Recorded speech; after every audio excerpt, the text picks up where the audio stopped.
others, if they're caught into these negative algorithms that begins pushing them content with exposure to materials they really shouldn't be exposed to at a young age, this can be really problematic. And I think it does feed into poorer mental health, particularly if a parent or carer or a teacher doesn't recognise this and they perhaps are doing it in isolation and maybe haven't discussed it with friends either.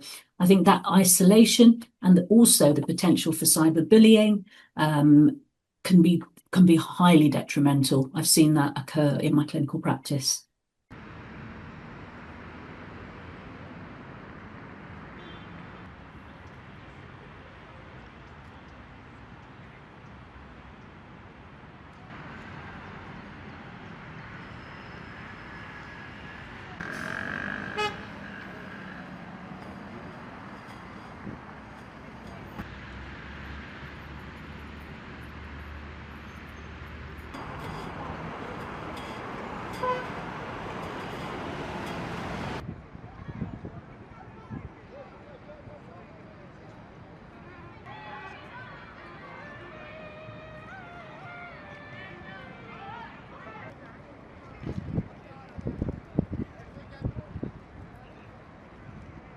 It runs the risk of people being driven underground, so going to alternative networks that we don't officially categorise as social media at the moment and using those platforms instead.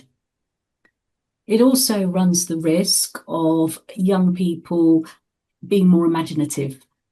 They are really, technologically able. My own son's 14. He's the first person that will find a loophole or a workaround to be able to get access.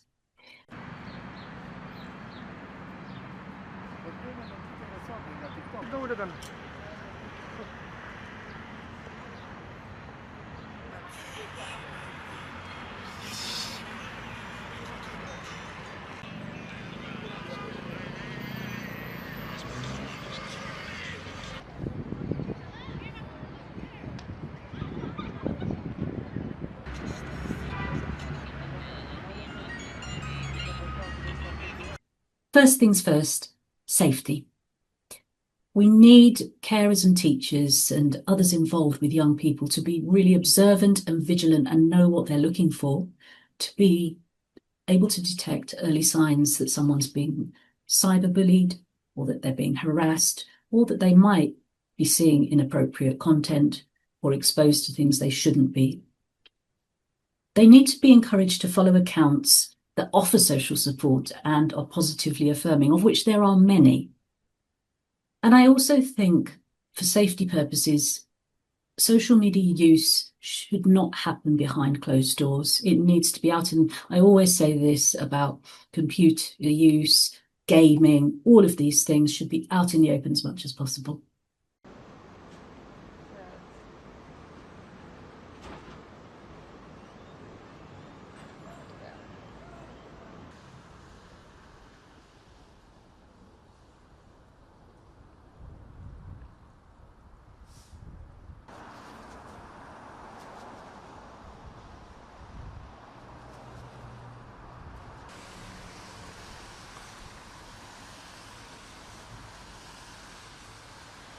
Jelajahi cara baru mendapatkan informasi. Download Metro TV Extend sekarang.